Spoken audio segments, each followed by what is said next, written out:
আসসালামু আলাইকুম এভরিওয়ান। আশা করি সবাই অনেক অনেক ভালো আছেন। আজকে আমি আপনাদের সাথে খুবই সহজ এবং মজাদার একটি বিকেলের নাস্তা রেসিপি শেয়ার করব। আশা করি আমার আজকের রেসিপি আপনাদের সবার কাছে ভালো লাগবে আর সহজও লাগবে। চলুন তাহলে আমরা রেসিপিটা দেখে নিই। প্রথমে একটা পাত্রে আমি পর্যাপ্ত পরিমাণ পানি ফুটিয়ে নিয়েছি। তারপর এর মধ্যে দিয়ে দিচ্ছি 1 কাপ পরিমাণ পাস্তা, দিয়ে দিচ্ছি 1 টেবিল চামচ পরিমাণ সয়াবিন তেল, তারপর দিয়ে দিচ্ছি হাফ চা চামচ পরিমাণ লবণ। এখন নেড়ে চেড়ে আমি পাস্তাগুলোকে 90% মতো সিদ্ধ করে নিচ্ছি।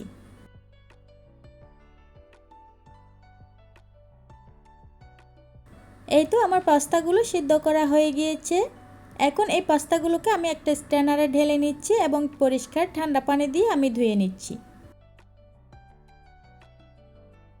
পানি ঝরিয়ে নিয়ে পাস্তাগুলোকে আমি একটা প্লেটে নিয়ে নিলাম। এখন এরকম একটা ছোট কাঠির মধ্যে আমি পাস্তাগুলোকে গেঁথে নিচ্ছি। আপনারা যারা আমার এই ভিডিওটা দেখতেছেন প্লিজ একটি করে লাইক দিয়ে দিবেন। আপনাদের একটি লাইক এবং কমেন্ট আমাকে পরবর্তী ভিডিও বানাতে অনেক উৎসাহ দেয়। আর যে আপুরা আমার চ্যানেলে নতুন এসেছেন আপনারা প্লিজ আমার চ্যানেলটি সাবস্ক্রাইব করে নেবেন। এতে করে আমি যখনই নতুন ভিডিও আপলোড করব সাথে সাথে আপনার কাছে নোটিফিকেশন চলে যাবে। একটা নাস্তা তৈরি করে আপনাদেরকে দেখিয়ে দিয়েছি। এখন আমি আরও একটা নাস্তা তৈরি করে আপনাদেরকে দেখিয়ে দিচ্ছি। সবগুলো নাস্তাকে আমি একইভাবে তৈরি করে নিচ্ছি। এই তো আমি সবগুলো পাস্তা কাঠির মধ্যে গেঁথে নিয়েছি। এখন আমি একটা ময়দার মিশ্রণ তৈরি করে নিব। তার জন্য এখানে আমি হাফ কাপ নিয়ে নিচ্ছি ময়দা। এর মধ্যে দিয়ে দিচ্ছি হাফ চা চামচ পরিমাণ জিরার গুঁড়া, দিয়ে দিচ্ছি হাফ চা চামচ চিলি ফ্লেক্স, তারপর দিয়ে দিচ্ছি 1 চা চামচ চাট মশলা। আপনারা চাইলে এর পরিবর্তে ম্যাগি মশলাটাও দিতে পারেন। তারপর দিয়ে দিচ্ছি হাফ চা চামচ পরিমাণ মরিচের গুঁড়া, দিয়ে দিচ্ছি হাফ চা চামচ পরিমাণ লবণ। এখন সব উপকরণকে আমি একসাথে ভালো করে মিশিয়ে নিচ্ছি।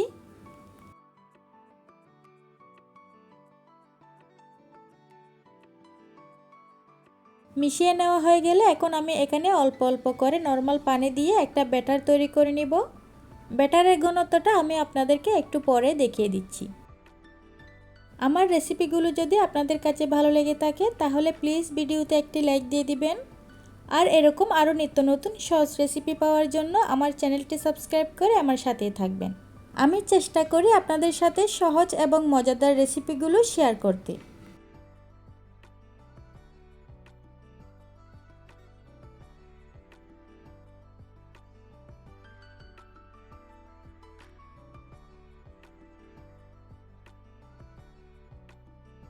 এই তো আমি ব্যাটারটা রেডি করে নিয়েছি। এখন এর ঘনত্বটা আমি একটু দেখিয়ে দিচ্ছি। বেশি ঘনও না আবার বেশি পাতলাও না, এভাবে করে আমি ব্যাটারটা রেডি করে নিয়েছি। এখন আমি একটি নাস্তা নিয়ে প্রথমেই ব্যাটারের মধ্যে ডুবিয়ে নিচ্ছি, তারপর ব্রেড ক্রামে গড়িয়ে নিচ্ছি। আমি এখানে অরেঞ্জ ব্রেড ক্রামটা নিয়েছি, আপনারা চাইলে সাদা ব্রেড ক্রামটাও নিতে পারেন।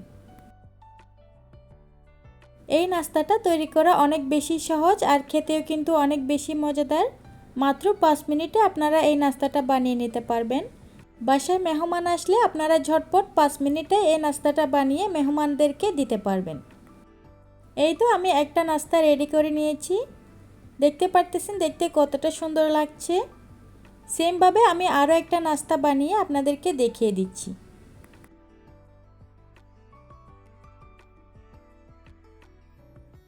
এই তো আমি আরও একটি নাস্তা বানিয়ে নিয়েছি। সেমভাবে আমি সবগুলো নাস্তা বানিয়ে নিয়েছি। এখন এই নাস্তাগুলো গরম তেলে ডুব দেওয়ার জন্য একদমই রেডি। প্যানে পর্যাপ্ত পরিমাণ তেল আমি গরম করে নিয়েছি। এখন এক এক করে নাস্তাগুলো আমি তেলে ছেড়ে দিচ্ছি। চুলা মিডিয়াম হিটে রেখে আমি নাস্তাগুলোকে ভেজে নিচ্ছি। নাস্তাগুলোর এক পাশ হয়ে আসলে আমি অপর পাশ উল্টে দিচ্ছি। এভাবে উল্টে পাল্টে আমি নাস্তাগুলোকে লালচে ব্রাউন কালার করে ভেজে নিচ্ছি। এই তো আমার নাস্তাগুলো ভাজা হয়ে গিয়েছে, দেখতে পারতেছেন খুবই সুন্দর একটা কালার আসছে। এখন আমি নাস্তাগুলোকে তেল থেকে তুলে নিচ্ছি এবং সেমভাবে সবগুলো নাস্তাকে আমি ভেজে নিচ্ছি। সবগুলো নাস্তাকে আমি একইভাবে ভেজে নিয়েছি। দেখতে পারতেছেন নাস্তাগুলো দেখতে কতটা সুন্দর হয়েছে, খেতেও কিন্তু মাশাআল্লাহ অনেক বেশি মজা হয়েছে। আশা করি আমার আজকের এই সহজ রেসিপিটা আপনাদের কাছে অনেক ভালো লেগেছে আর সহজে লেগেছে। এরকম আরও নিত্য নতুন সহজ রেসিপি পাওয়ার জন্য আমার চ্যানেলটি সাবস্ক্রাইব করে আমার সাথে থাকবেন। এতক্ষণ আমার সাথে থাকার জন্য সবাইকে ধন্যবাদ জানাচ্ছি। সেই সাথে এখানেই বিদায় নিচ্ছি। আল্লাহ হাফেজ।